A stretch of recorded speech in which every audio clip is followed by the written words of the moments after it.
non gauche dafa franchir Ahmed Cissé. waaw waaw. Soufia.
kebetu bi bari na kebetu bi moo bari dama nama dégg daaj lu ndax la bindaaje ci Ahmed Cissé borom lan ko borom andala bori waaw waaw li mari jël say nde yow yaay boy ci la bakk la jobel sargal yi mama da nga dégg daaj rumba te bindaaje jiri ma jawala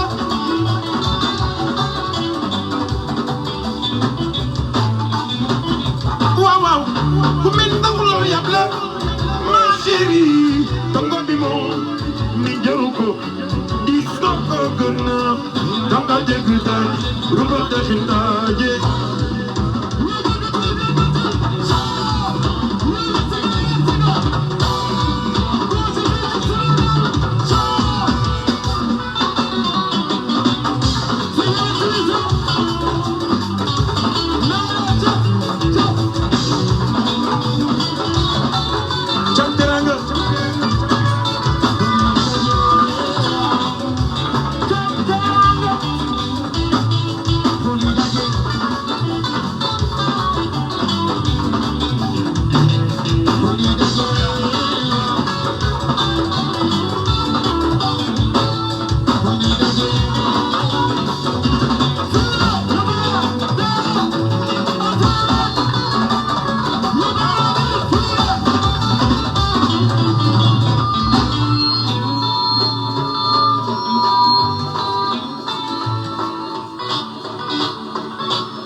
xam ngeen lan laa xalaat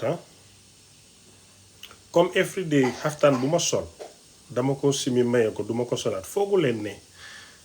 dama war di jël ci jeeg ji kenn wala ñaar at least ma may ko seen fari wala seen jëkkër wala seen oncle is that not a good idea? I think that's gonna be a good idea. moo gën daal pare di ko joxee noonu te yéen ñi ma support di ma jox ay flowers doo leen am foog naa ne loolu xalaat la de at least su fekkee yaa ngi Amérique ñu post la ko su fekkee ne yaa ngi Sénégal ñu jox ko GP because yi high quality la ñaw yi nice na yem na man daal lii laa foog ne daal is the best idea daan yéen a nit yu ma jël si ron ma leen koo jox man daal foog naa ne loolu laa war di start di def I think it's a good idea I definitely think suma lay way duma am ci yow sago lu tax soo ma way doo am si man sago Paap ndeysaan léegi suma lay way duma am ci yow sago lan moo tax li ko waral mooy maa du mbëggeel mbëggeel bu ca njëkk fekk bu des nu moo mel ba ca des tey na boo ma ne tey nag jàmm laa indi white laa sol soluma red soluma black jàmm laa indi suma benn xarit mu ne ma soo starté sa live bi rek noppi mel ni ko serious dama la dee ragal dinaa xam ne danga wax ay bal ak yàlla baax na li ma bëgg a wax daal dajale ne toog noppi amul dog ticket amul mute amul block ndanka amul yéeg jëlal kàddu gi joxal kii mu wax man kenn rek may wax dama mun a wax yàlla bu ma xawaree nag ba sëgani ba laal suma bakket musiba mbëggeel bu ca njëkk feeñooy ba ca des nu moo mel ba ca des tey na boo san Cheikh Ahmed Cissé waaw ay bëggante la sama rakk ji ubbi nopp rek laa leen sant seen nopp rek ubbeeku na jag léegi mbëggeel bu ca njëkk feeñ ba ca des nu moo mel ba ca des tey na boo madame Rox wala maam Rox maa la bëgg lool yuuxul Cissé ndeysaan déggal li ngi jag léegi borom imam yi ci Gambia déedéet borom maam yi imam yi ci Gambie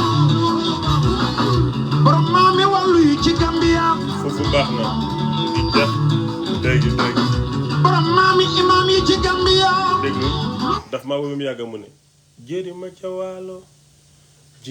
ca waalooy Malick Fanta Ndiaye woy bi neex ko mu ne ewaay Samba déglu leen jiri ma ca waalo xoolal déggal di jax déggi jiri ma ca waalo Malick Fanta Ndiaye ewaay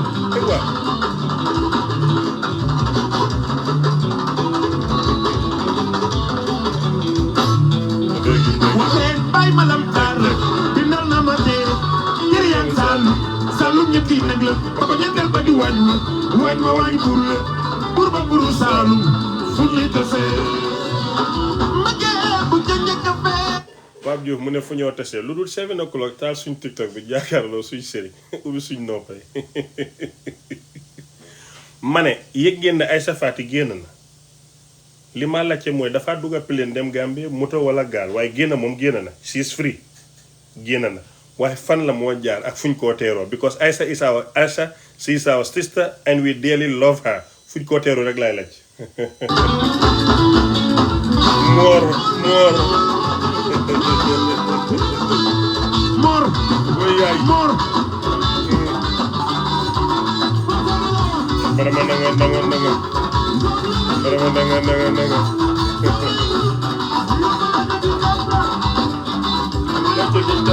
bilaay bay ma lamin taar bindal na may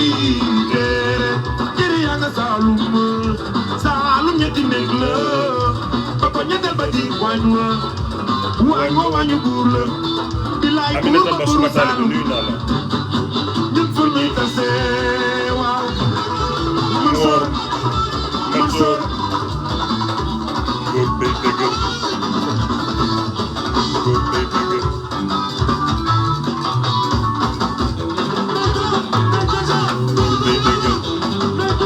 bi xale ya ko moom xale yee ko moom way wi xale yee ko moom waaw xale yee ko moom borom àndala buri àndala buri Cheikh Ahmed àndala buri yaay borom àndala buri yaay borom àndala buri Cheikh Ahmed Cissé góor warul tiit warul ragal waaw waaw góor warul tiit warul ragal bilaay góor lu fay doy dëgg kay Lisa Lisa waaw waaw ay waay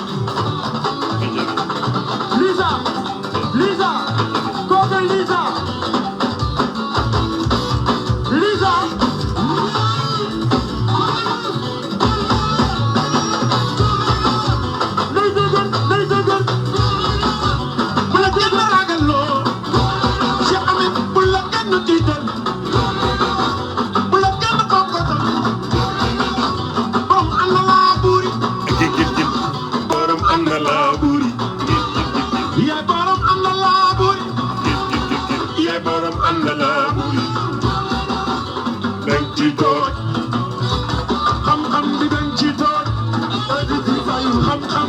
suma benn fans mu ne ma lu ma munta muñ mooy suñu xam-xam bi dañ ci ba nga wicceef ni ba képpa sa bët yu ndaw yi ba mu gën a tuuti ba ngaa muuñ ni naan nii day ciy tooy mu ne ma duma ko attan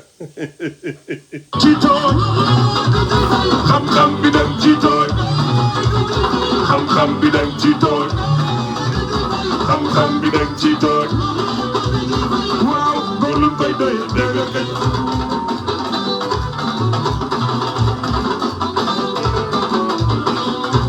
waaw Lisa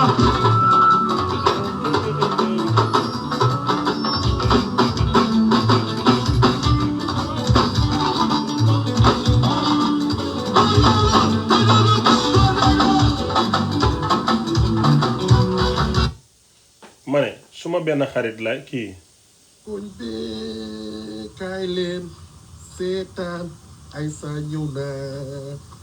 waa koñ bi kaay leen xool waa koñ bee kaay leen neighbors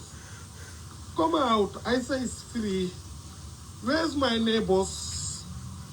Aisa Fati is free neighbors come out here my girl is back oh Allah oh my God hey open your door my neighbors or I will fight with you Aisa Fati is free koñ bi nañ génn nanguwuñoo génn dama yuuxu bul añaan génn leen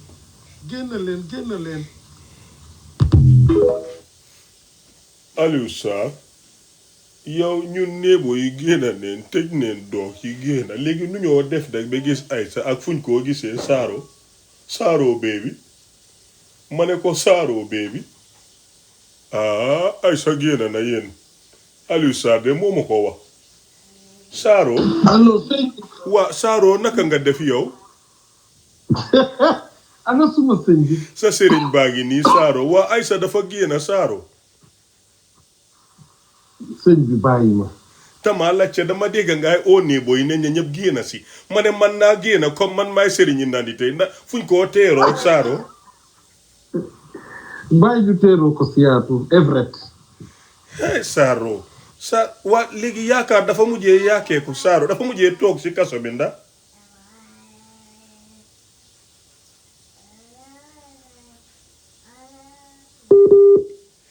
saaro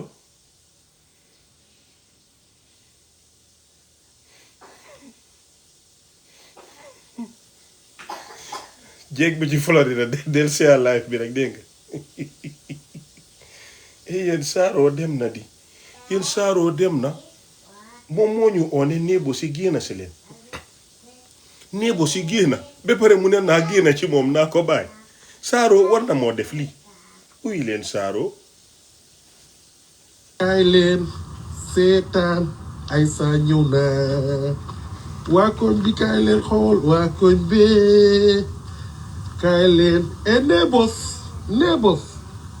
come out Aisa is free where's my neighbors Aisa Fati is free. Neighbors, come out here.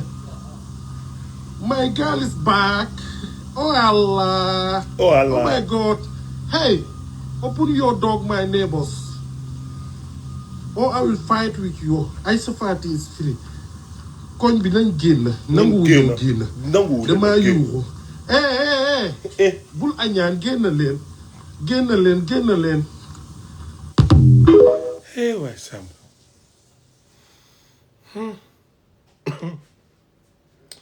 bu leen iñaan nag koñ bi génn si leen ma ne Aïssa génn na saaroo mu ne génn na ngeen war a gom yàlla nag xam ne iñaan baaxut toppa doomi jaamur bi mel ni ku ko bugg a lekk génne leen xaj yi Aïssa génn na léegi daal yes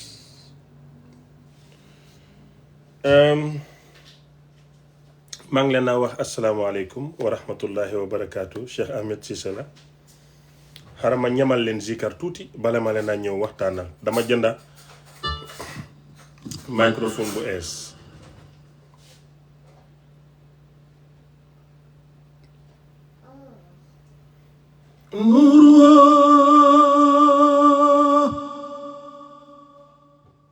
awwalul wujudi wujudan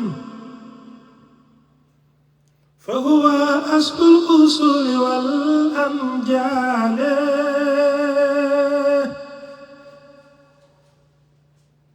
لم يزل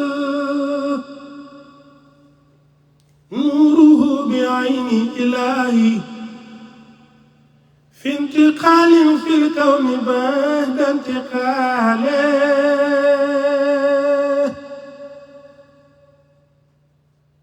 ثم أتى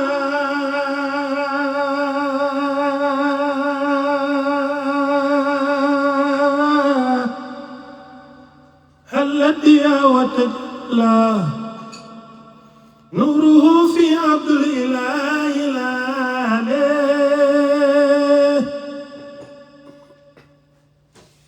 عشقته النساء يظلن أمواه لن له من أجل البهاء والجمال قال أما الحرام فالموت دون في كلام يقوله ذو كمال أتحف الله وصله بنت وهب وهنيئا لها بذاك الوصال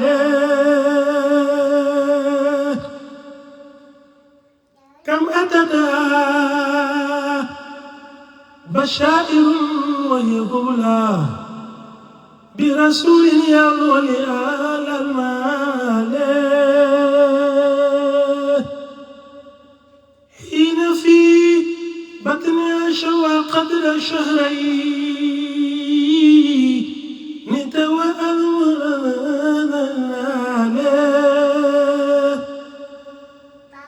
دامهم الهدي شهورا هكوها تسعة لم تشز له بشغاله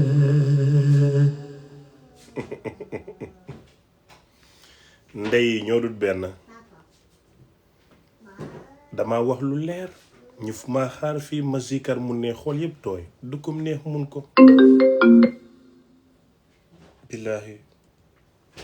ndey yi duñ benn jëma yi duñ benn may yi duñ benn du kum neex mun ko xoolal xaaral ma dóoraat la beneen bu sedda bu neex ba pare ñëw leeralal leen من قبلها تبت في زلال وفي مستودع حيث يصاب الورق ثم هبت بلاد لا بشر أنت ولا متقة ولا علق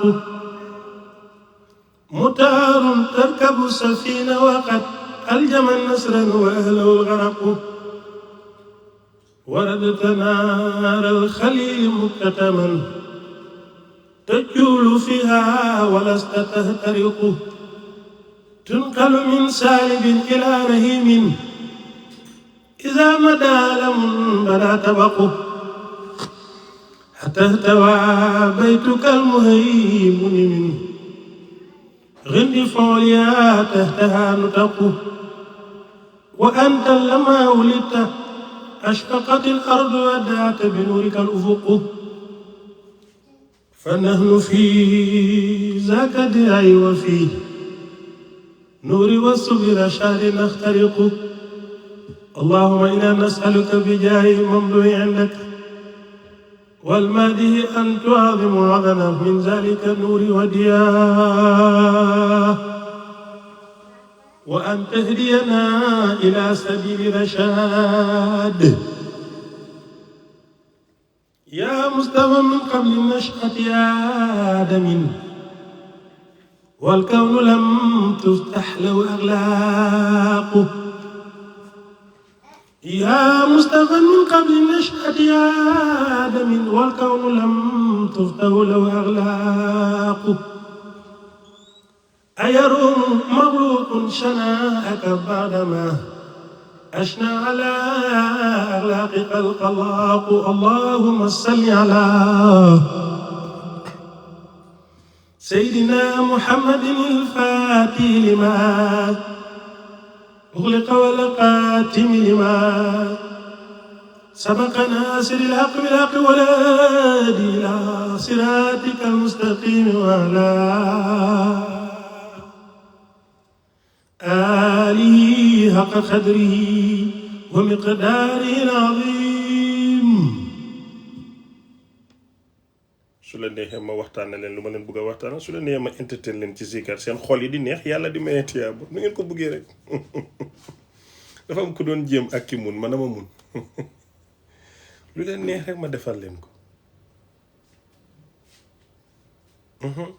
te lii su ma ko zikar foog sa xol bi neex du ci mun dara because yonentu bi laay woy ki ko woy daf ko bëgg ki ko binda di Baay Ñas dafa mun da ngeen bëgg a moom dama ko ikkati bi yoon nag xoola di jal bi jalaañoo suma baat bi xam nga dama xalawaane mata yabdu fi daajil bahimi jabinuhu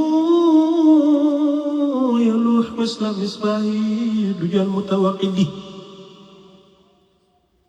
faman kaana aw man za yakuna ka ahmadin نزاما لحق أو نكالا لملحد أغر عليه بالنبوة قاتم من الله برهان يلوه ويشهد ودم الإله اسم النبي إلى اسمه إذا قال في الخمس مؤذن أشهد وشق له من اسمه ليجله فذو العرش محمود وهذا محمد تهدي به ناقة الأدماء تجرا بالبرد كالبدر جل ليل أغرمي وفي عتافيه أو أشناء بردته ما يعلم الله من غير ومن كرمي إن رسول لسيف يستدعى به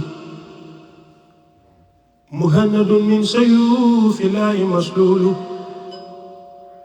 وأبيض يستهزى الغمام بوجهه سمال اليتامى اسمة للأرى kan la yéen ñaar ah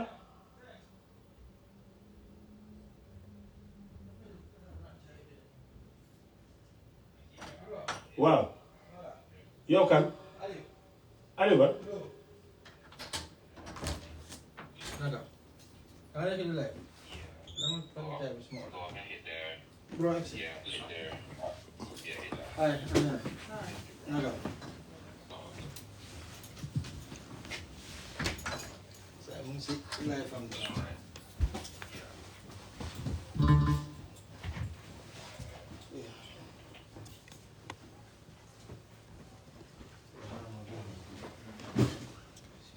mbiri yàlla moom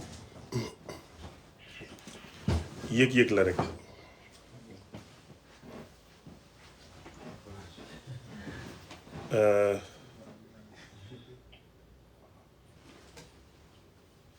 soo ko yëgul rek yëgoo ko soo ko forcé du dem. It is what it is.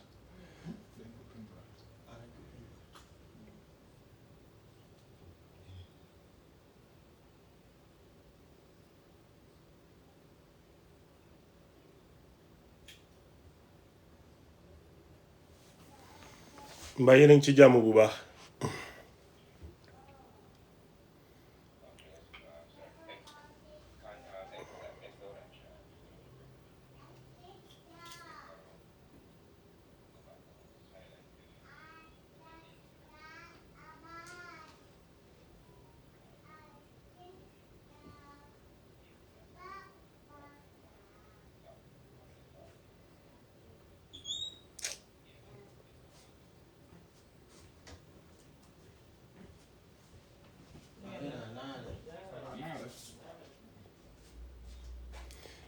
Yes, I am. Totally. I am.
ki ñëw fogga ni moo ko tey mu ma gis may zikar mu ngi neex mu am caabi ma am caabi mu dem di ma fëgg di ma distract ki ko def ni moo ko tey moom laa doon xuloo lii dafa rafet naxar ne ma trop ba ci kanam yàlla bu leen ko baal.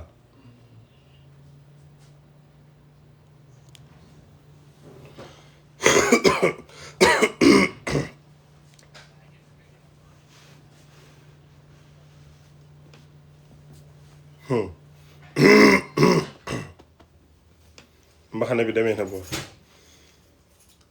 démba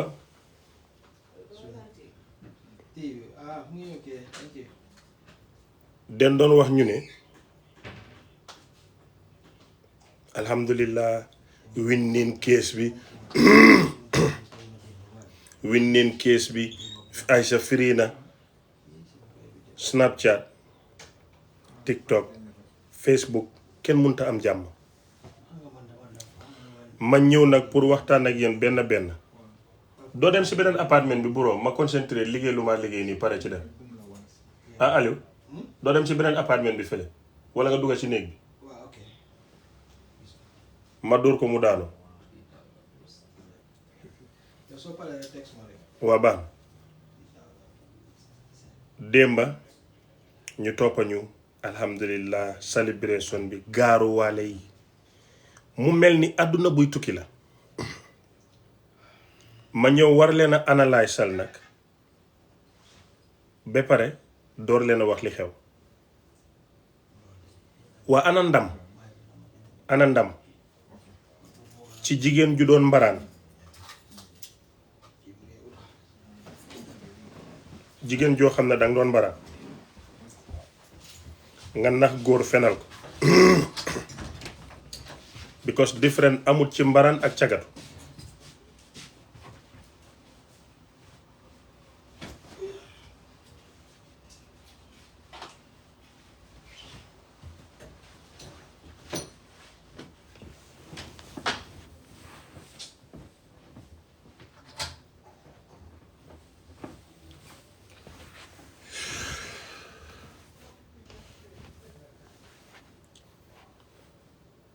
jigéen joo xam ne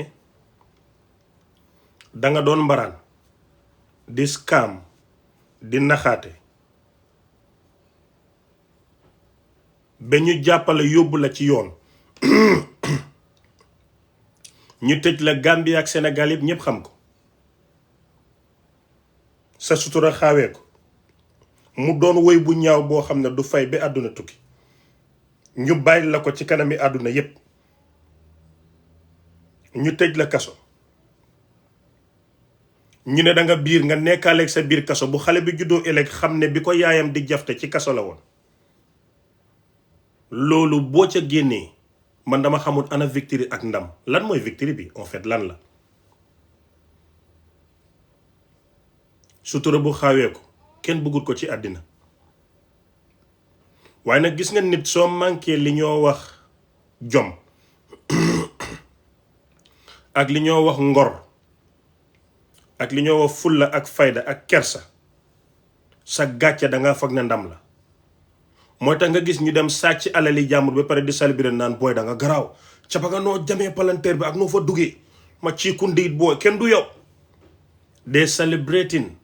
ñaawteef because ñoom duñ dara képp ku doon célébrer démba ak koo mun a doon man dama jàppane lii ma wax ni danga ko manqué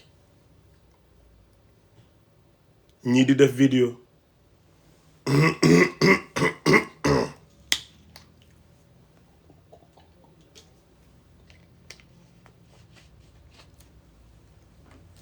you advised me to drink some water I did ñii di def vidéo ñii naan neighbors ñii naan lu nekk nga ko dégg mel ni den dem yomal xiyam ba yàlla ne dugaleen aljanna loolu gàcce la beneen bi dama leen bëgg a analyser dara whatever happened let's say tey Aïssa Faty free neen ko appel amul dinaa ñëw ci li xewoon ci court bi dama leen a analyser let's say tey Aïssa Faty free na ci all charges ci escroquerie bi ak blackmailing bi dara amut caam am na ndam ndax jigéen joo bugga te yàlla tax yàlla na teral leen jigéen nga takkal ko or ba ci diamond jox ko alal dimbale magam yépp amul ku lekkul sa wërsëg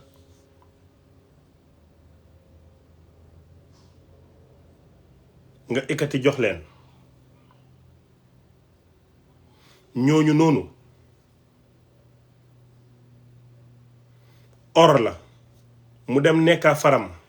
nit ñaa ngay wax sëy bi takkaneen ko ñi ne takkuj ko xawma ci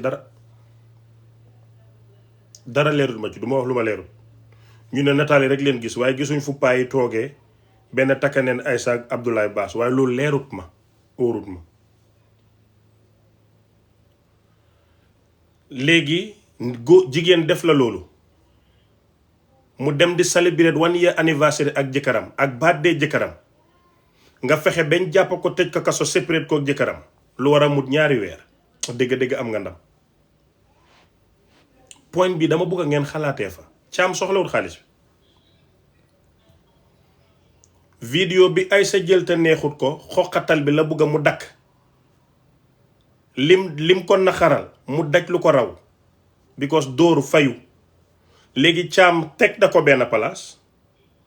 xañ na ko jëkkëram xañ ko njabootam xañ ko famille ba pare weer ko àdduna victoire munu fi am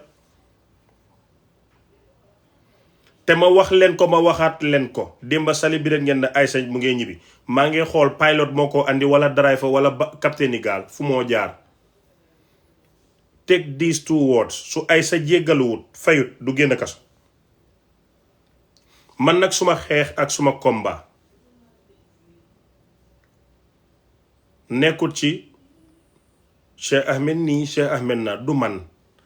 dama ñëw fekk ngeen wëree caam àddina wax lu leen neex ma ñëw def benn life change the whole narrative man may ponkal may ndaanaan boobu noonu laa toll fu nekk jonkoon ngeen fa live pour ngeen am visa dangeen a toog di wax ci man nit yi mun leen a déglu because without man amu leen loo leen teg ci loxo nit ñi su dof yi ñëwee di wax dulkat yi di sos nit yi mun leen a may noppa waaye ngeen toog nii rek kenn ku nekk ci yéen live comme ni maa def toog 2 hours wax ba convince nit ñi teg lu leer seen loxo yàlla mayut leen booba barke ak booba xam-xam man la ko may yéen 15 ngeen dee doon ku wax jox sa morom ku fen ba sonn jox sa morom mu dul ba sonn ngeen fenaat pare rapport dem toog man kenn may teg suma live entertain nit yi kaf ree zikar waare xeexal caam indi dëgg ba ñëpp kontaan man kenn rek la maa leen mun te man dama ñëw fekkoon caam ñu def ko ku bon di ko tuumaal hôtel ba ay suñu OIC bi ma ñëw weddi loolu kenn waxatul OIC hôtel loolu moom teg ngeen ko ci suuf ma ñëw ngeen ne sénégalais la boobu teg ngeen ko ci suuf ma ñëw ñuy wax nangam ngeen teg ko ci suuf man kenn rek maa defar caam dimbale caam taxawu caam bi nit ñi xam dëgg man kenn képp this is my objective fi maa jëm ak yéen nag xeex bi xam nga fan la fexe leen ba ay sa génn kaso te du fay du jéggalu su ngeen munee lii ba pare nag ngeen door a jublu ci man wala ngeen booree ñaari xeex waaye man fi maa jëm ak yéen mooy Aïssa Faty mii yabaate bi mu yeb Abdoulaye Thiam ak mbokkam yi jël alali nit ki bañ koo seyal mu jox la business dina li mu la may jëlal business bi delloo ma nga ne ko duma fay duma joxe te dama toog fii di seye ku ma neex di def lu ma neex te doo ci mun dara caam jël ko xañ ko jëkkëram tëj ko kaso ba pare bàyyi ko foofu seen celebration bi dafa gaaw di ku nekk ngeen gaawale wax tey anamu Aïssa dafa ñibbi mais bi Saturday la let's wait for Monday kon dama bëgg ngeen réalistique te génn ci seen caaxaan yi Aïssa munta am ndam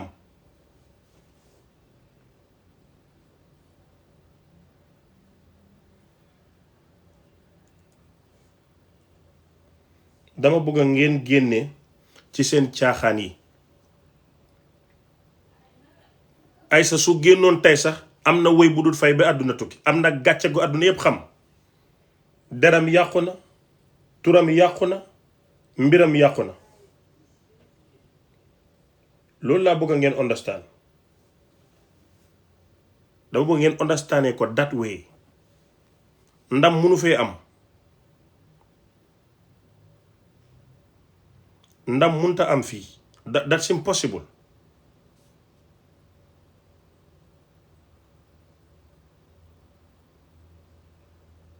munta am de loolu moom bëgg naa ngeen xam ko bu baax a baax a baax a baax wax leen ne yàlla suturaal nañu suñ gàcce wàññeeku na yàlla suturaal nañu ba nga xam ne lim waroon na tëdda ci kaso yàlla wàññi na ko lii moo mun a am waaye ndam munta am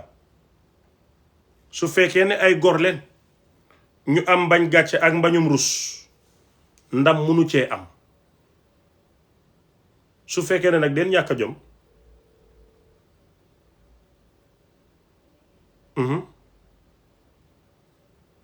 hello non maa ngi la dégg waxal kenn du la dégg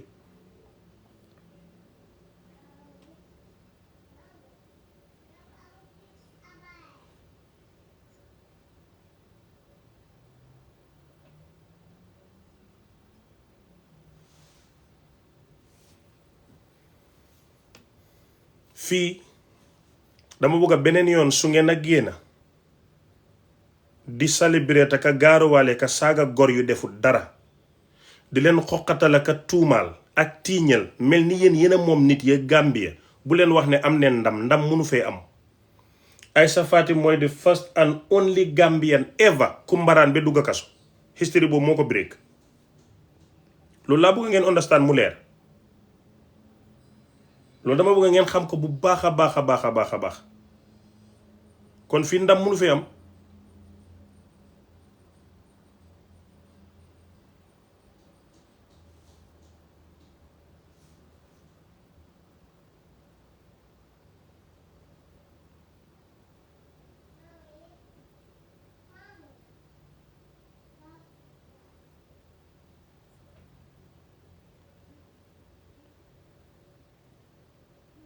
ndam munu fee am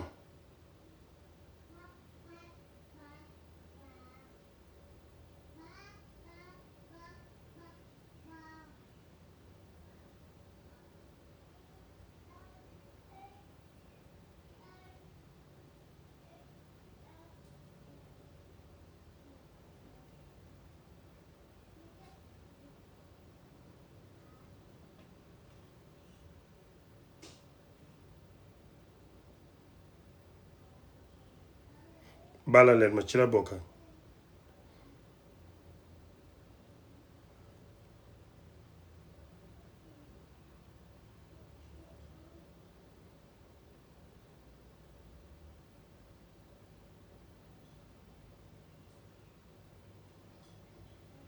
may leen ma dugalal leen Melvin.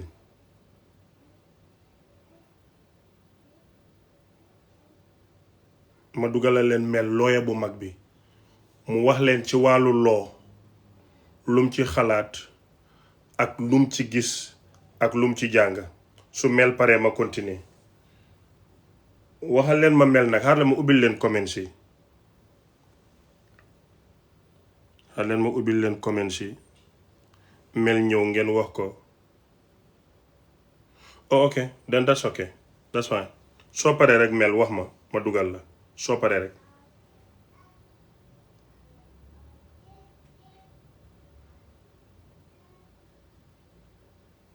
minutes ok mel mu ne mu ngee ñëw in 15 minutes incha allah su ñëwee ngeen wax ko mu wàññi english ami na ko wàññee to our level. My face is glowing because I'm handsome.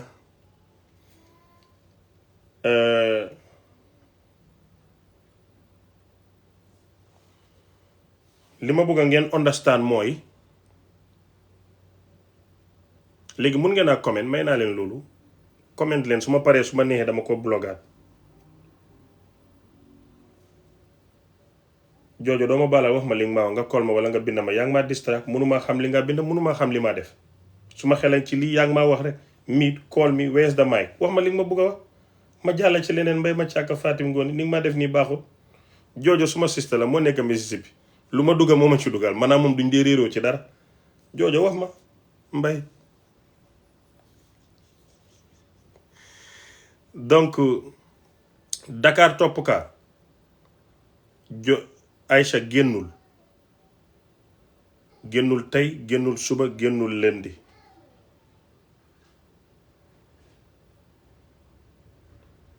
génnul tey génnul suba génnul lundi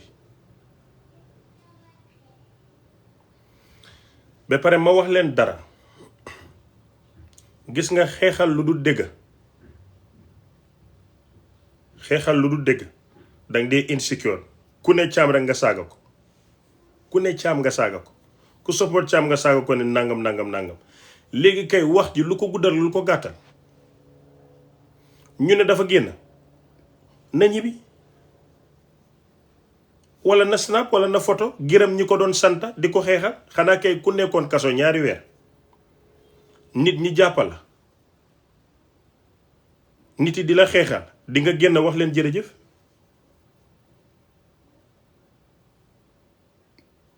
normalement dafa génn te nit yaa ngi koo doon support di ko waxal lu baax di ko jàppale waa na génn wax leen jërëjëf.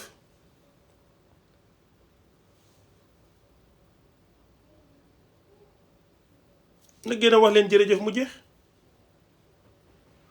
ku bëgg a xam Aïssa dafa biir wala biiru demal nga laaj ko waa Aïssa man duma waa Aïssa man caam la simple as ABC su biiroon sax waxuma ci dara su biirul waxuma ci dara man li arrangé caam arrangé dëgg bi loolu laay wax nekkuma ci Aïssa nekkuma ci ñu ànd ak moom nit dangaa leeral sa position man duma naa fexe buy ñëw support Aïssa te naan dëgg bi laa faral man faraluma kenn man dama far léegi parloo moo xaraam waaye far baax na ku mu neex faral fu la neex man caam laa faral.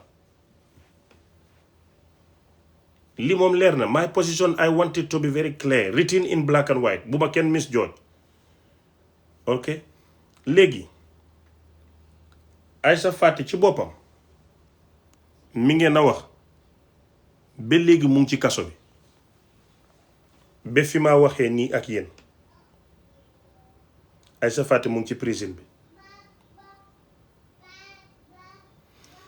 am na information ne ki jiite prison Sénégal léegi jigéen bi docteur bi dafa génnee xalaatam teg ko ci doole biñ ko may mu ne bépp jigéen bu biir danga dem pavillon spécial ci lopitaan bi ngir kaso bi dafa metti ngir ñu protect bébé bi te ñu ne Aïssa dafa biir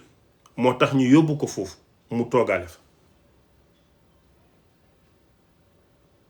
This is what I heard. Aïssa nekkul ci biir prison bu ñëw tëj jigéen ñi mu ngi ci prison yi lopitaan bi wala lopitaani prison bi foofu la nekk. moo tax ngeen dégg maaya naan fi mu nekk dafa am AC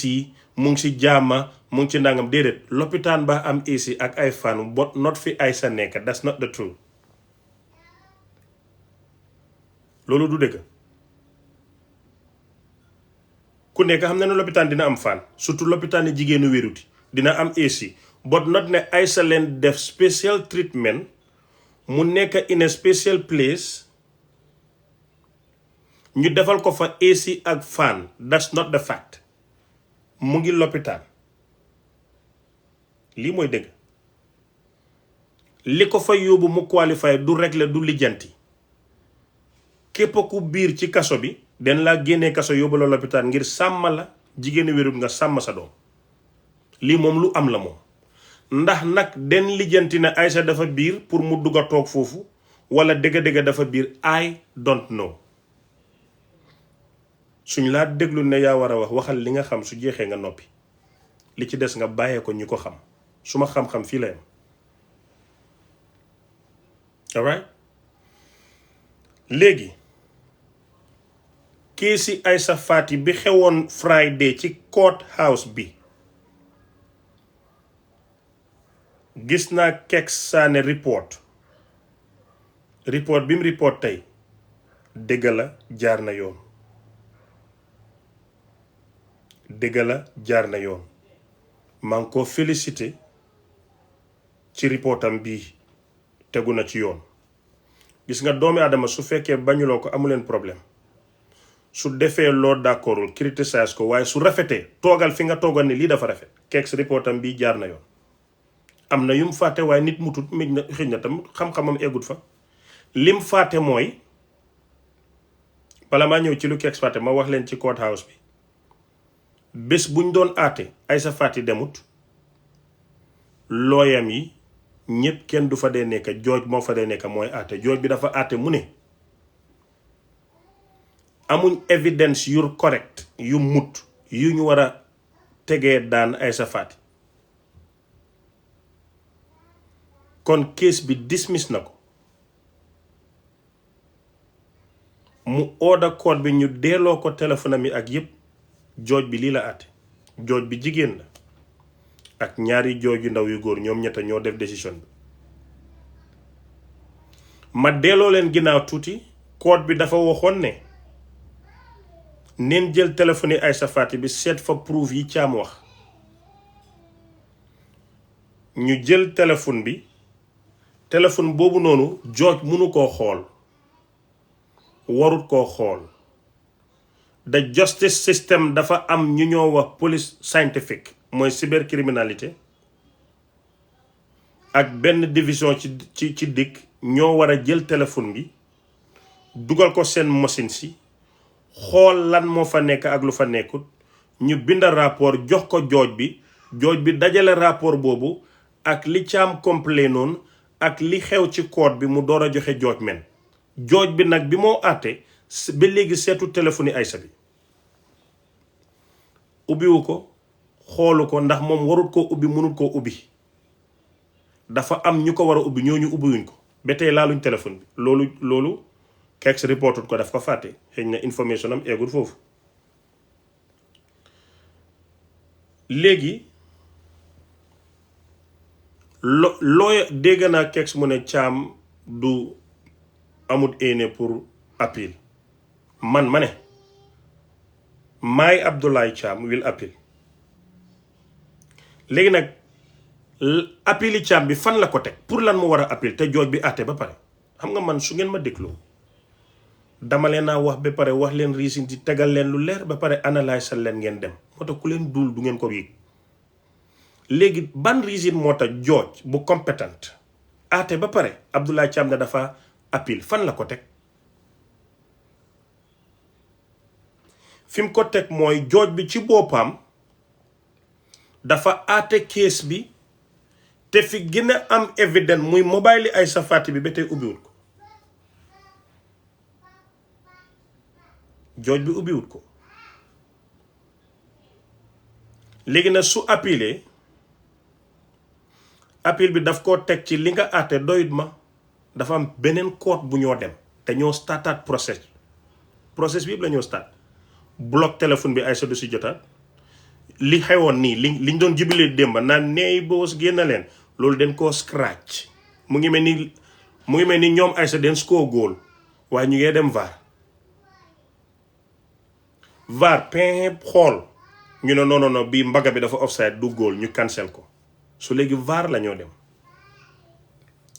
su gaay yi demee VAR nag foofu beneen àtte la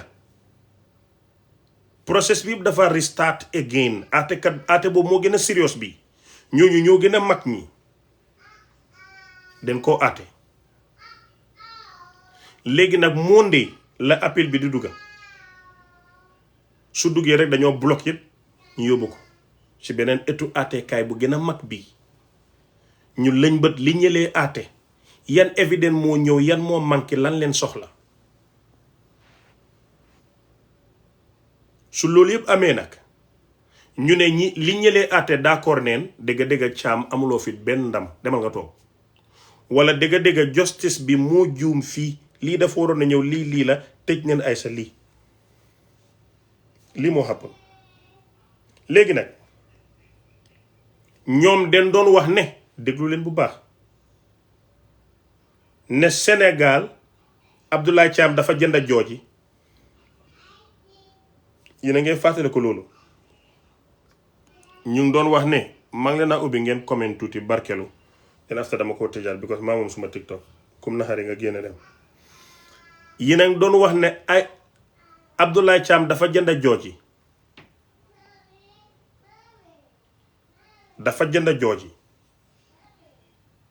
daf leen jënd boo xam ne xam na ne fii moom la jënd moo tax mu daw Gambie dañ ko waroon a indi Gambie ñoom so-called activiste ñoo ko wax de yéen a ngi koo dégg ñoom ñëpp ñoo ko doon wax ne Abdoulaye Thiam dafa jënd sénégalais yi jooji moo tax mu bàyyi Gambie affaire bi den ko war a yóbbu Gambie Sénégal ñii nangam ñoom di same people ñoo taxawaat démba di applause jooji ne Sénégal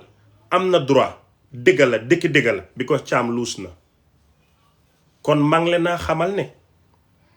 ni ngeen toogee démba takka radio yi musóoru ba mu baax seen musóor yi dafa nice yéen a ngi jonga ma suma xarit so-called activiste yi boroom ngaa mi waaw sa démba seen ngaa mi dafa suqaliku yéen ñëpp yéen a ngi cool yéen a ngi jonga ma ni ngeen doon toogee démba di tàccu yoon di sant yàlla di zolene di zonse di def lu leen saf léegi suñu appelé nag ba dem bañ daanaat leen ngel la rek na ngeen gore na ngeen nangu dëgga na ngeen nangu ne di seen yoon bu ngeen criticiser soon tàccuwaat yoon boobu noonu di seen yoon moo àttewaat alright loolu rek laa bëgga mel commental mel balal ma nga commentaat gisoon naa sa commental Melvin balal ma nga comment soo commenté rek dinaa la éegal ok suma comment si kum neex nga toog kum naxari nga dem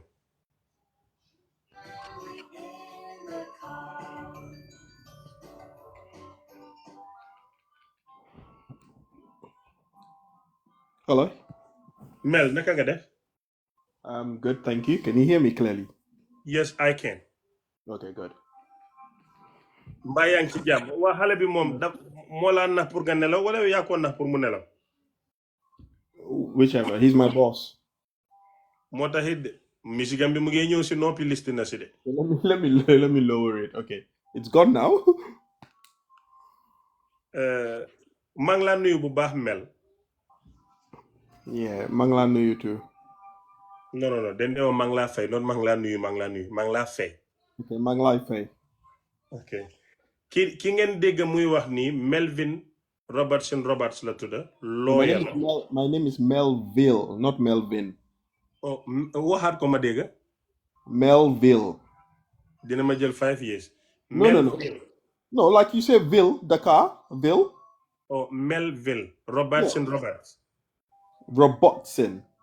Robertson. Roberts. waa ci gàttal Carry on.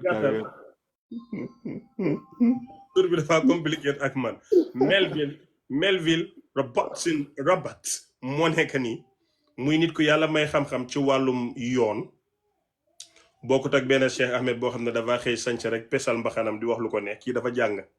am ay kayit téye ko ci loxoom bi jàng ci tubaab yi Melville Roberts bii ngeen gis fii bim jàngee ba pare loolu doyut ko dafa jokkook ay lawyers in Senegal ñu practice over 39 years of experience laaj leen ci mbirum Senegal ëttu attekaay ak num demee because wax yomba na waaye wax loo xam moo ko dax Mel, concerning this whole thing yow lan nga gis ci mbir mi naka nga ko gisee sa xam-xam lan la ci may Okay. Thanks. Yeah. Thanks. I think, like I said, I think you're now really. We need to just formalize the degree, but I think you're now a lawyer. I was driving and listening to all your analysis, and it was spot on, except for the fact that the difference between you and I, you've made it very clear that you are Team Cham. Me, I am Team Nobody. I am just giving a legal analysis. I'm not taking anyone's side. I'm just speaking what I know based on my opinion of the law. So I just wanted to make that clear. The other thing I wanted to make very clear before I start, I had there's some mad lady, some lunatic of a lady who's totally mental, a mental case, who's threatening me, basically saying that if I talk about this case, she's going to insult me. And that's the reason why, because I was so busy. Today is a very busy day for me. Like I said, I've got Jaden around and taking care of her, taking care of him rather, and Saturdays are usually busy. But for the fact that a human being can decide to think that they can threaten me to silence me, or to silence me, basically, I think that's the greatest mistake they've made in their lives. Because now that they're threatening me, that's the reason why I will even speak more about this case, and I will give my undiluted expertise and opinion on it. If anybody knows me, I'm the wrong person to pick a fight with, because you would get tired. So, in fact, when I was doing my analysis, most of the time, I try to give my analysis in such a way that I don't say anything that's incriminating about Aisha, because I did not feel that was the right thing to do, because I wouldn't gain anything from doing that. However, if anybody feels that they have the audacity or the temerity to think that I'm a person that you can silence by way of intimidating tactics or insults, then you've made the greatest mistake of your life. So basically, let's get to the crux of this matter. The first thing I want to say is that there's a great misconception, both in Gambia and in Senegal, that because there is a civil suit in the Gambia, that Cham is taking advantage of Aisha by instituting a criminal proceedings in Senegal. That is a misconception, and it is absolutely wrong. What is in the Gambian courts is a civil case, and that case would be decided on the merits of that case.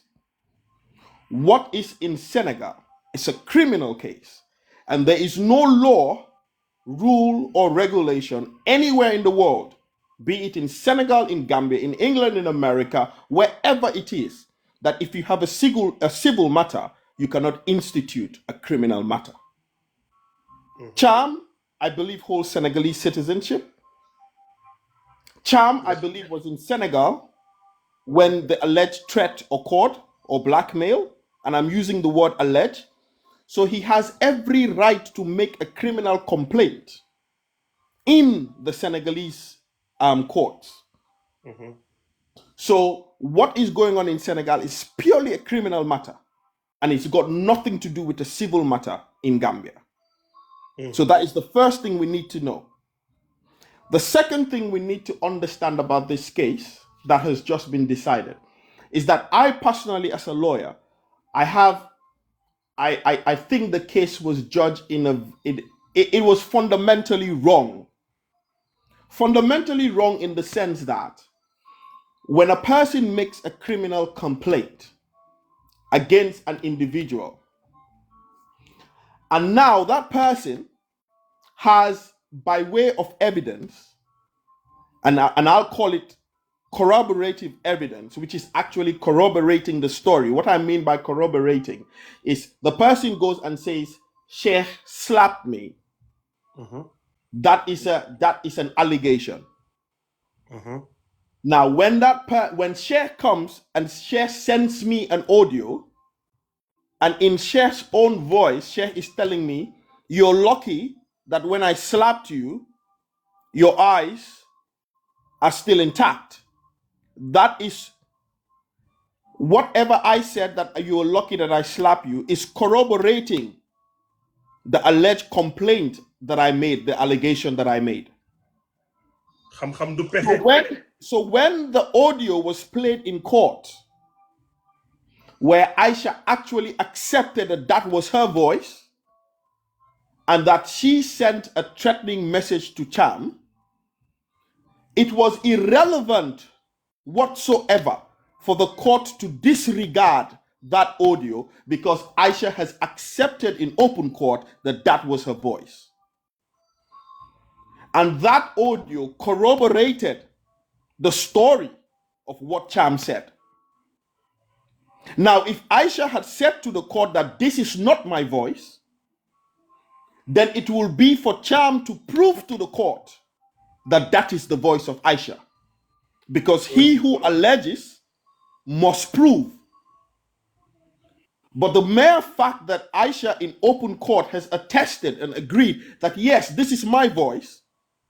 then it means that it has corroborated whatever it is that Cham has alleged by way of a complaint of the allegation of blackmail.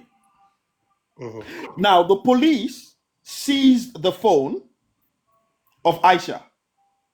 That is tangible evidence. It is real evidence that is before the court.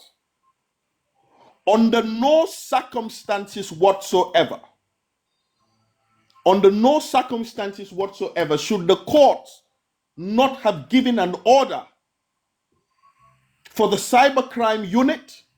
or forensic experts to open the phone to establish whether indeed the threatening audios and or recordings that Cham is alleging is in those phones. I have never heard in any modern day case where in evidence and in the possession of the court it's a technological device, be it a laptop, a phone, or whatever recording device is there, and the court refused to give an order to open that device to establish the authenticity of the allegation. Xam-xam du pexe. Now, the fact is, on the basis that there is an audio existing where Aisha uttered threats to Cham, it is common sense, it is logic. Why would you threaten somebody if you do not possess anything to actually make those threats a reality? I cannot tell you I am going to get water out of a rock if I have not tested that water will come out of that rock. The mere fact that Aisha made an audio and sent it to Cham threatening him shows that she's got something that can actually practicalize those threats. And because of that, the courts had a legal responsibility to make sure and ensure that whatever threats Aisha was saying is not being corroborated by evidence of what is contained in her mobile phone. So the first thing that would happen if Cham appeals this case, which I am sure 100%, because if Cham does not appeal the case, then Cham is a stupid man. And I don't believe he's a stupid man.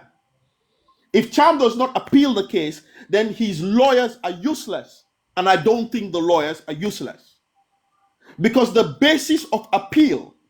is the fact that the lower court refused to give an order to open that phone and check the authenticity of the allegation and or corroborate the threat that Aisha made to Cham, which she accepted in open court that this was her voice, and she sent that message to Cham. So the grounds of appeal, the first thing that the Court of Appeal will do, or the Superior Court, the High Court, because I believe this was at the Court of First Instance, which is the Magistrates Court, will be to order that that phone be put in evidence, and that phone be sent to the cybercrime unit, who will independently check and or authenticate the veracity of the claim that there are threatening audios in that videos in that phone. So that would be the basis of appeal. And I see no reason why anybody who is a lawyer or anybody who has common sense would not put that on appeal. Now, the second thing that people need to understand and know about this case is that the first case, which has now just been concluded, in the sense that it has been concluded in the lower court, but it has not come to its legal conclusion. So I see everybody jumping over Facebook saying that the matter is concluded. No, the matter is concluded in the Court of First Instance, but this is just the first court. It can go to the Court of Appeal, it can go to the High Court, and then the Court of Appeal, and then the Supreme Court, before it can come to its logical and legal end and conclusion. Ali Baba Kumbandar, Mel Wahal, education is the key. Continue talking. Wahal. Now, what you need to understand is that the first case before the court in Dakar was under the justice system in Dakar that is called the flagrant do-it. And what that means is that the evidence have already been collected and the evidence speaks for themselves. So on that justice route, where the evidence are there, it means there is no more investigations because they have the evidence that has warranted the charge. And that is why the case was expedited, because that is a legal pathway in Senegal that allows for cases to be expedited and treated on the basis that the evidence have all been collected. Now, the second case, which is about the diamonds and golds and money for business that was obtained fraudulently, allegedly, is not under the flagrant do-it route. And that means that, according to Senegalese law, the accused person will be in detention until investigations are gathered. Now, what that means is that because it is not under the flagrant do-it route, you do not know when investigations would be completed. So investigations can take from as little as 6 months to a year to 2 years. And when that investigation is concluded, then the legal matter starts. And that person would always be subjected to the detention of the court, of the prison system, as long as that is ongoing. And when that matter starts again, you would begin to understand that even though there's this notion that there are two separate cases, but you need to understand that they are both criminal cases. These are not civil matters. So I saw today somebody talking on Facebook and saying that one is a criminal matter and the other matter is like the same matter that is in the Gambia. That is not true. What is in the Gambia is a civil matter. What is in Senegal is a criminal matter, and that is why she is still under detention.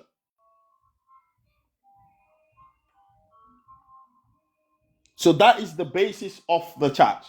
So if you have any other question, then you could ask me.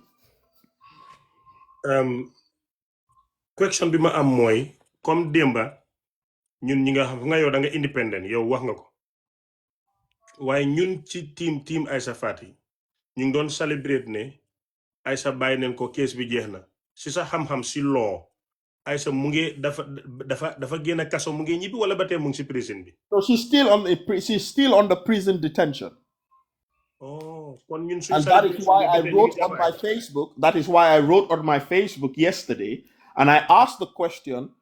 what has happened to the jubilation that she has been set free? Because if the matter has been concluded and she has been set free, then that was a different ballgame. But the fact is, she has been charged on 2 different criminal offenses. One was under the flagrant do it, which is an expedited criminal procedure, and the other one is like the normal procedure likened to the one we have in the Gambia. So the reason why the one was fast tracked was because it was under a completely different justice criminal procedure. However, this second matter is under the normal procedure, and it would have to take the logical and proper time where things would be investigated, the allegations would be looked into, the evidences would be collected, and then the matter goes to court. loolu leer na mel loolu leer na nañ. Thank you so much. Mel. Yeah, I'm here. Yeah. ma ne leer na nañ. Thank you so much. Da nga bëgg a tàggatoo. Yes. You see, the fact what something I wanted to say. You see, there's a distinction. There's a clear distinction between education and knowledge. Not every educated person is knowledgeable. Neither not every person who has knowledge has been formally educated. There's a market woman sitting there that has never sat in school, but she has enough knowledge to sacrifice her entire life to make sure she sends her son to school of medicine so that that son will become a doctor and emancipate them from the poverty they are. That is knowledge. That's not education. And you can have people who are educated to the higher, the highest level and forms of education, but they are certified educated fools. Now, when you have a situation where you have a person who is in such a dilemma, you don't get into the business of making camps and trying to attack anyone or anybody that decides to speak on this matter. It is stupidity at its best. Because the days where you can silence people are gone. People like me, there's nothing you can say. Insults don't do nothing to me. At the end of the day, you insult me, it doesn't put food on my table. It doesn't change the fact that I graduated from the best institution in the world.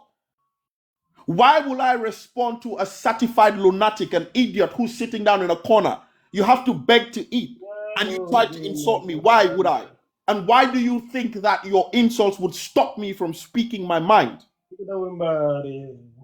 is not possible. And they need to understand that when you are in such a situation, you don't make camps. You don't threaten people. There's something called diplomacy. There's a way both legally and morally that Aisha can get rid of these legal matters in 5 seconds. In 5 seconds. If only she uses her brains and does not allow herself to fall under the bracket of camp. Because at the end of the day, these camps will do her absolutely no good. Whilst they're making noise on social media, she is detained in prison. While they go about insulting people and threatening them, she is still detained in prison. And the people that can speak for and understand the nitty-gritties of the law, the people that can give analysis that would hold water, are not the people that are making camps. So the decision is hers, and the people that love her, that need to sit her down and speak to her and make her understand that even where you go to the point where Cham loses all of these cases under a legal battle, a dent has been done in her life that it would take eternity to undo. And that is the fact that people need to understand and appreciate. mel neexut ba neexut waaye foog ma wax la dëgg gis nga mel ñi la doon saaga yépp tey danga leen tontu ba man maa ngi xum mel dëgg-dëgg da nga réew da nga mun a xuloo da nga dégg english man maa laa wax dëgg gis nga ñii bokkuloo ak ñoom yow da nga jàng man grade 9 laa am waaye woot yi nga wax fi rey nga leen de No, but it's not about the words though. It is the fact. Let me give you an analogy. give me analogy. You are Sheikh, you're wearing a kaftan and you're wearing a hat. Thank you. Yes. If you walk down, are you in Seattle at the moment? Yes, I am. Now, if you walk in Seattle, let's say you're in Everett, you're in Linwood, you're in Shoreline, wherever you are in Seattle, you walk down the streets now and you see a pig in a mud. Nyalo. And that pig decides that pig decides that they're going to engage you into a fight. Now, what you as a human being with your haftan does not know is that the moment you get into that mud to fight that pig, it will be absolutely difficult for the human beings watching to distinguish between pig and man. Mel dimbale ma ngir yàlla soo jekkale paragraphe bi dama la block dimbale ma nga ne la the people looking will not be able to tell when you enter the mud to fight the pig. They would begin to look at the pig and they look at you, they look at the pig, they look at you, and they will not be able to distinguish between pig and man. What they will see is two pigs in a mud wrestling. Idris Balama, I have Senegalese listener. Mane yen ñi sétan te déggulen anglais. Ki avocat la. Mom dafa ñëw faralul Cham, faralul Aïssa. Waaye xam-xam bi mu jàng ci jàngukaay yi gën a mag Angleterre fa la génnee. Léegi nag moom mu ñëw di wax xalaatam am ñu koy tëkku. Naan boo waxee dañ lay saaga dañ lay nangam moom nag pànk la ba yegg ci pangalang. Mu tontu léegi muy tontuwaat mu ne ma. Yow ab cheikh nga yaa ngi sol sa xaftaan bu rafet sol sa mbaxana ma ne ko waaw mu ne ma yaa ngi siyaatul ma ne ko waaw léegi mu ne ma soo génnoon di doxantu Linwood Everett foo mën a nekk ma ne ko waaw mu ne ma nga tasee mbaam xuux ma ne ko waaw mu ne ma mu nekk ci biir poto bi ma ne ko waaw mu ne ma mbaam xuux bi songal xeex mu ne ma yow en tant que cheikh nga dugg ci biir poto bi di xeex ak mbaam xuux bi ma ne ko waaw mu ne ma nit yu nitee suñ la rombe gis nit njaay ab seex mu ngay xeex ak mbaam xuux si biir poto bi mu ne ma yow looy wax mel gudda fan continue dama ko dama suma mbokki sénégalais ñoom dégguñ ol english foog ma translator leen continue talking. Yeah, so basically for me my advice would be there are different legal routes that she can explore that can actually bring this legal matter to conclusion. And Mel, I absolutely let me interrupt you, Mel. Let me interrupt you, please. Kan mooy mbaam xuux bi? Bob Marley. You know Bob Marley? Yes, I do. I know him. When the Western world was oppressing Bob Marley and they invited Bob Marley to Europe to do a musical tour, that was when Bob Marley sang "Who the Cap Fit, Let Them Wear It."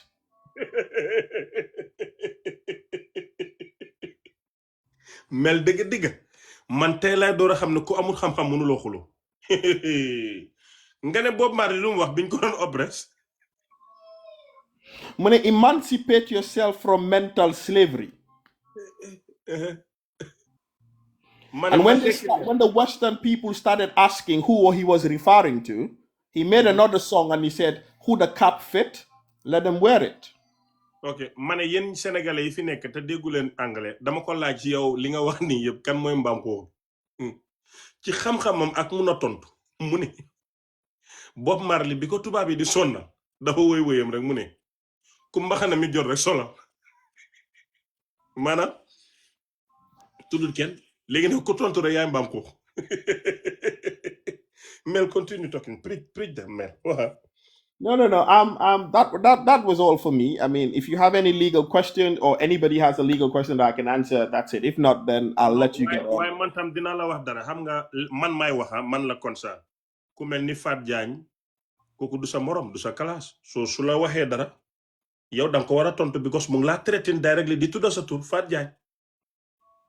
Nah, you see, that's the difference between you and me. If a person of knowledge and intelligence and a person of mental capacity were to attack me, I will attack you because we have a common denominator. We have a playing field that is equal. But when a nutcase,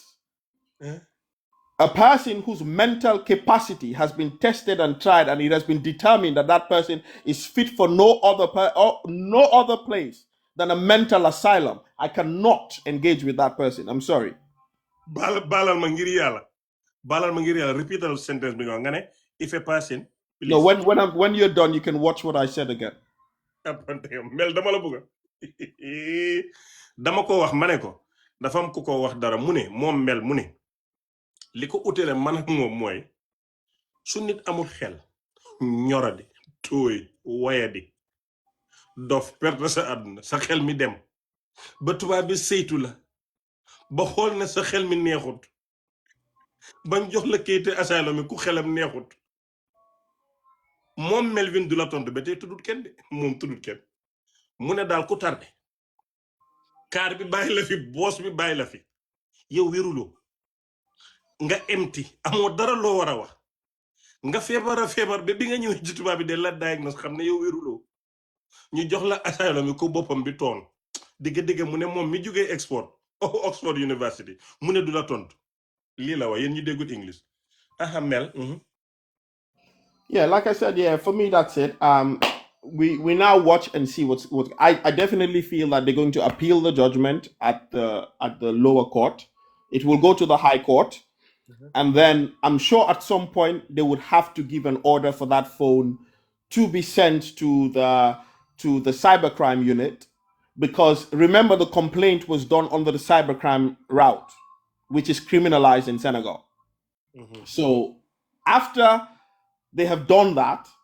and the expert witnesses in that area, the technical people, come and say, okay, no, there's nothing in there, and then the matter takes that turn. Or yes, there's something there, and then it takes a different turn. So let's watch and see what's going to happen. And with the other case, there's nothing much to say about it because investigations are ongoing.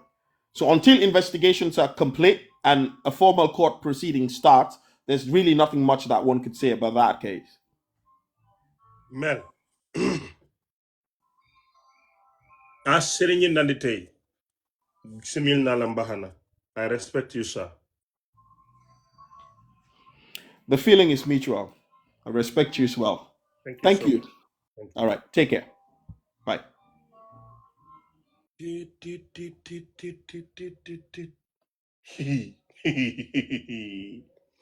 Man maa mënoon a tontu waaye tey Mel jàngal na ma nu ñoo tonto. Mel mu ne boo solee sa xaftaan bu rafet di dox ci mbedd nga romb mbaam xuux mu nekk ci biir potoxo songa la xeex mu ne nga dugga di xeex ak mbaam xuux mi bu nit ñi ñëwee den la fekk ngay xeex ak mbaam xuux yéen ñaar ñëm mbaam xuux ngeen ma tuddalaat ko tur mu ne moom ku feebar tardé dof ba tubaab bi saytu la xam ne danga dof ñu jox la asylum mi dof nga toog ci dëkk mu ne moom du la tontu waaye léegi Mel kan la moo tontu nekk am naa argument nag laa ilaha illallah hey waaye ako bii su déggoon olof rey nit ak anglais hey la hawla wala quwwata illa billahi al aliyyil azim dem leen jàngi dem leen ngeen jàngi dem leen ngeen jàngi I am telling you dem leen ngeen jàngi de ki làmmiñam bi comme paaka penam nag ba pare dafa am jot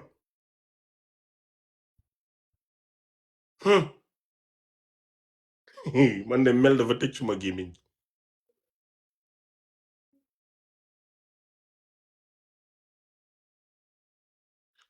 maa ngi door a jommi nag ma jël nit mu wax ba wóor ma ba sëriñ bi jébalu dama ko simil mbaxana nii for the first time ever ma simil nit suma mbaxana bi mel la sëriñ yi nandi tey kum ne am nga xam-xam am nga xam-xam mel dafa articulate everything teg ko ci dëgga tey moom dëgga soo leen buggee dëgga man dama jommi te faralut caam de faralut Aysa non seen sëriñ bi moom tey jommi na dëgga he inspires me I wanna be a lawyer man su ma nekkee Makka dama bëgg a mel ni Melvin su ma magee mu bëgg a mel ni Melvin xale la waaye su ma yàlla defee ma mag ba war a dem school I wanna be like Mel oh yes imagine ngeen man ma jàng ba graduate comme Mel nii ba war a taxaw ba wax man Cheikh Ahmed ku ma antan yes su ma magee I wanna be like Mel how many of you wanna be like Mel ñaata ci yéen man xale la 4 years la su ma magee Mel suma papa la oncle Mel hey so you all wanna be like Mel and me I wanna be like Mel we are all Mel please defal leen ma ay hearts pour Mel bindal leen ma hearts yi reet si ma gis ñaata nit a bugg a Mel hearts yi laa bugg a gis ma gis how many people wanna be like Mel dikk bi yëpp Mel leen di laa ilaa yéen da ngeen ëppal nag da ngeen ëppal wàññi leen seen hearts yi nag yéen tamit lii la ni hey so yëpp da ngeen bëgg a mel ni Mel waa est-ce que duñ dajale Gambie jox ko Mel nag 2026 loolu xalaat la de it's a good idea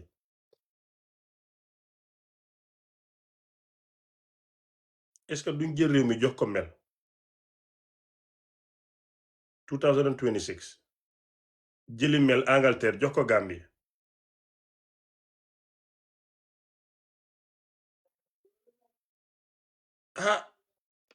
yàlla baax na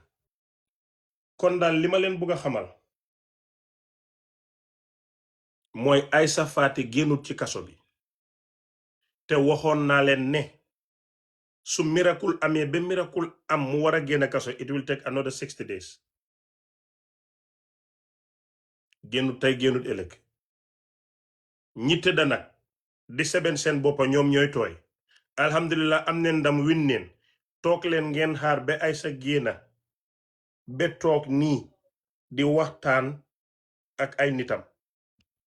toog leen ngeen xool bi kees bi commencé ba tey lépp lu ma leen musa wax nii ngeen koo gisee léegi nag ma wax leen dara déglu leen bu baax li ma dama dajeeg benn dof wérut xam nga waxi ko wérut kenn waru koo jël serious dof bi mu ne ma ñi caam daf leen téegalaat leen te xamuñ na daf leen téegal ma ne ko yow dof looy wax nii lii waxi dof la rek lan nga bëgg a wax mu ne ma yow nga def nit ki lu bon orkoog safar ba pare dem seek moom mu teelu la ba nga dugga Sénégal mu dugalal la kees ñu jàppala munatuloo enjoy ngeen ko tuumal ne dafa jënda jooj yi mu fexe ba jooj bi bàyyi évidence bi gën a mag muy téléphoné ay sa laalul ko jox leen victory ñamal leen benn góol te match bi 10-1 la war a demee ngeen célébrer jox légitimité si jooj yi ne jooju baax leen fekk su leen yóbbuwaatee ci beneen code bi mu ngee bàyyi time pour ay sa gën a yàgga prison mu gën a fay lawyer yi gën a am xaalis because beneen case beneen court beneen fay la su ko defee mu gën a fay looyee Sénégal gën a seer mu gën a yàgg prison ñu dem foofu ñu door leen a coota because li gënoon a am important muy téléphone bi boolewuñ ko ci judgment bi dof bi lii la ma wax mu ne ma caam jëndal na time ay sa yàgg na prison fexe ne ñoom ñu tàccu yuuxu ne atekaay bi jooj bi nangam wax na dëgga ba pare den koo éegal ci kaw ñu indiwaat téléphone fekk fa évidence bi ñuus ko tëj ko duñ amati luñ wax dof bi mu ne ma caam ku muus la ku am xel la waaye ku am doole la ma ne ko déedéet yow dof nga rek lii moom waxi dof la soo bu kenn gëm dof bi bu ko kenn gëm lii waxi dof la rek benn dof la den tëse rek mu wax ma li ma ne ko lii moom waxi dof la lii moom du benn dëgg waaw lii du dëgg dof bi na ma bàyyil sa xel de because den ko tuumaaloon ne dafa jënd jooji suñ demoon rek ñu aate den ko mujjee def Sénégal Gambia toog fii naan waa sénégalais ñoo ko jaay doole den rëy làmmeñ léegi ñun ñëpp tàccu neen sénégalais every video is recorded every move is recorded tàccu neen justice ci Sénégal den ko éegal ci kaw nag léegi suñ ko éegalee ci kaw ñu téegal leen dóor leen ba pare duñ mun a wax dara su ko defee ñu toog nag ne leen ko ñaanal njeeka biir bi sa diis na jigéen la dof bii waxi dof la bu ko kenn gëm yi wax yi moom neen gëm waxi ni la waxi mel mooy waxi ni waaye dof bi lii la ma wax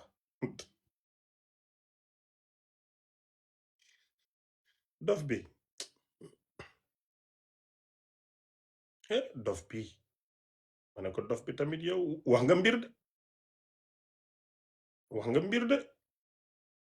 dof bi na ma bàyyil sa xel ne nu kiis bi gën a yàggee ay sa dafa toog kaso te ñu ne dafa biir 3 months su fa toogee yeneen 6 months si kiis bu njëkk bi 9 la mu juree doom kaso muy di fos ci Gambia ko mbaraan ba dugga kaso ba jur fa doom ma ne ko dof bi li nga wax ëpp na di dof bi naan ma te li ci gën a neex nag mooy caam dafa toog di nekk si biti ba pare jëkkër bi du suku-suku aaya ñoko de ma ne ko yow dof bi ëpp génn ci laa dàq dof bi mu dem ba pare dof bi na ma kakeke ma ñëw mu ne ko fala moo tobaski ma ne ko fan mu ne ci kaso bi ma ne ko gis nga sa waxi dof yi nang ci génn sa waxi dof yi nang ci génn man after dof bi daf ma sonal you know a word of a mad person you can take it serious dof bi de lii la ma wax mu ne ma honesty rek ak mbëggeel moo taxoon caam di dem ak ñoom ci baax waaye su ñëwee ba ci xel moo leen gën a jàng moo leen mag li moo def xam na ko te dina leen téegal te ñoom ñëpp dinañ dem ci kaso ma ne ko kan ak kan mu ne ma sista yëpp ma ne ko mu ne ma toogal rek xool ma ne ko yow lii waxi dof la lii moom waxi dof la ma ne ko lii moom góomu ko dof bi na ma du ñu ngee célébrer ma ne ko waa mu ne ma toogal ba kiis moto mooy andi Aïssa wala capitaine yi gaal wala pilot dinga ko yéex a gis Gambie de ma ne ko jëkkëram du ñoo ko de mu ne so lii la ma dof bi wax which I don't believe and I don't take serious I don't believe it I don't take it serious parce que waxi dof la rek wax naa bu baax lu leer benn dof la dajeel mu wax ma lii góoma ko waxi dof la waaw waxi dof la mu ne ma yow sa xel du xalaat ñetti jooj dineen toog évidence bi gën a mag ñu ngi téye mobile ceguñ ko xooluñ ko aate ne Aïssa yaa am dégg joxaat leen ko mobile bi Friday leen ko def Monday caam war a dugal appel ñu blogaate bi yóbbuwaat ci high jooj bu mag bi looya yi gën a fayeeku caam Aïssa gën a fay ba pare 4 lawyers li gën a mag Sénégal ay millions la ñoo laal suñ paree ñu dem high court kooku ñëw ñu génnee mobile bi fekk fa yëpp dóor ko dóor yu métti fekk jënd na time mun naa nekk next month mun naa nekk next 2 months te case bale mu ngee dem su ko defee ñu àtte te ñi ko doon support yëpp tàccu neen justice ci Sénégal ba àdduna bi yëpp record ma ne ko dof de dof nga de waaye sa wax ji tamit su ko nit waxoon ma gëm ko de waaye comme waxi dof la góoma ko ko nandi te sonn mbokk yaa sonn kon lii rek la woon pour wan leen ne ca dëgg li ñu war a def te war koo def mooy ñun ñëpp ñu bokka ndey bokka baay xam ne Aïssa Faty jamono bi ñoo toog di saaga wante ci internet bi di waxante lu ñaaw ci internet bi di robbante ku nekk di wan sa morom ne maa la gën a pànk maa la dàq wax di nga xam ne duma sa morom di nga xam ne nangam loolu yépp mu ngi ci prison bi te dara laa wax dara jarut loolu neen fexe lan moo ko faa génnee ak naka la moo génnee ngir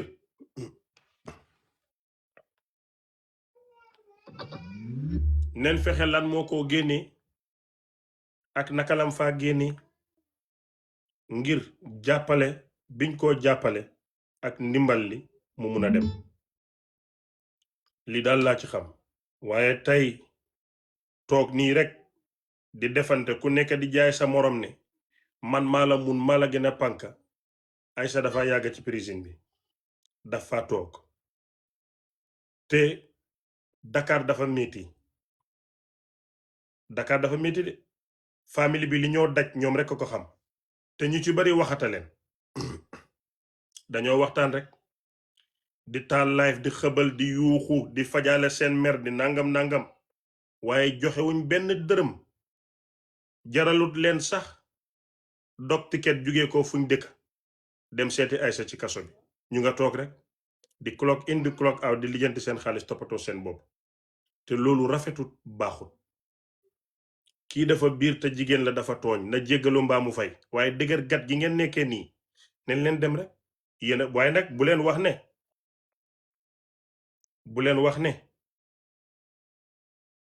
wax ne justice bi baaxul yéen a wax ne justice Sénégal baax na du Gambie den mun a àtte yéen a ko wax naa la Tijaani Abul Abbas ayaati qad faasa minha kutubun bil karamati li Aïcha al fawru iz jaat bi sayyidina قطب القطوب فريدا في المقامات ختم الولاية سلطان الولاية باب للولاية مفتاح الولايات لذاك همد غراما من مودته تعتادني زغرات كل أوقاتي أقسمت بتوري أن الشوق حملني ما دكت ربي وقت المناجاة خليفة الله رمز الكون روح جميع خلق وهو أصل للوجودات مبرق البرق مرعاد رعود ومن تار المزون ومن قاس البريات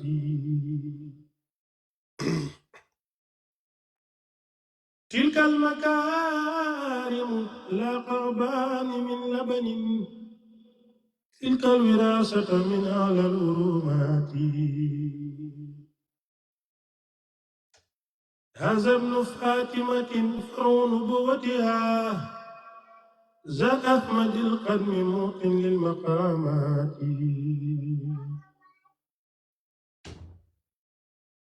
هذا الذي منه أرجو كل آونة نيل الفتوح وتسهيل المرامات أزكى صلاة وتسليم على سندي والآل والسب السوب للخليقات Baay moo doon woy Cheikhu Tijaani maa ngi leen a tàggu di leen wax ne fan yi man duma dee seet cause xaalis bi bari na jàmma ji bari na jaayatuma àndala buri jaayatuma régu jaayuma doy waar jaayuma soq ndax dama bari xaalis damay tëdd rek muy dox ci lii laa ne léegi dafa am benn jigéen boo xam ne ñoo jàngandooroon seet waaye moom moo ma dàq seet yéen ñi bëgg a seet yépp jël leen nomba bi ngeen kool ko Xadi Kan la mu seetal leen Sénégal la nekk jigéen la su la seetalee rek nga foog ne den ko tegal sa vidéo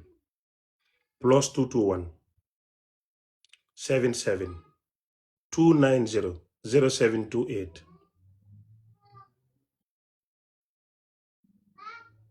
+221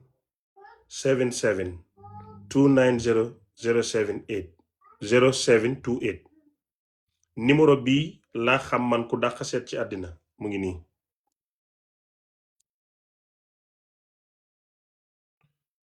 77 290 07 28 dem leen mu seetal leen ngeen jël seen responsabilité ak moom xam naa ne mën na aay na te kum seetal da ngay mel ni den ko yónni ci yow man seetuma de jaayuma damay tëdd muy dox falaa tollu léegi damay tëdd muy dox mu ngi nii nomba baa ngi nii kool leen ko ngeen dem wax ak moom maa ngi leen di xamal ne ku ma seet la man ba xam ne mën na waaye man non damay tëdd muy dox àndala buri jaayatuma Amérique meel bi jaayatuma soq jaayuma régu jaayuma damay toog di wequ di nelaw muy dox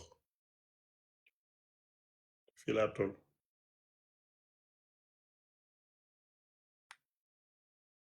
taalibi bàyyi ñu ngi may topp di ma message rek zikaral ma Famaduhu xaaral ma wéyal leen Famaduhu su paree nag damay tëj live bi pare naa li ma leen doon wax naa leen ko Famaduhu laa leen di wéyal rek dem te bu leen ko miin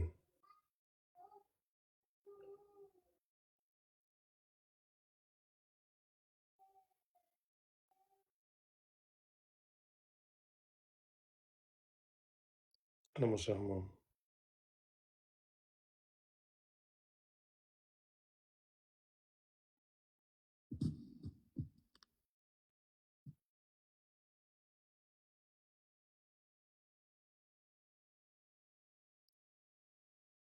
فشيق الختم مواني فتنفى منه أغاني وآله منه أقراني فقولي زاد إعلاني فشيقي سره آدى لأحباب وللأعداء سموما ثم للآبان إمدادا بإحساني ألونا منك أترابا وأبدالا وأندابا فمنكم جاء أقطابا فيود بهر يرغاني فإبراهيمكم هذا مهيب منك قد هذا ألا هاد لكم لاذا ويرجو سبق أخراني على ميثاقك المسواق على مسواكم الموت فأنت الغاية القصوى لنائم بل كزاداني وداد القطب أدناني وأفناني وأبغاني هيامي في أزماني وهيراني وهيماني déglu li muy wax mu ne فعيني عين محبوبي ومأكولي ومشروبي وداد الخدم مسلوبي بأزبار وأوطاني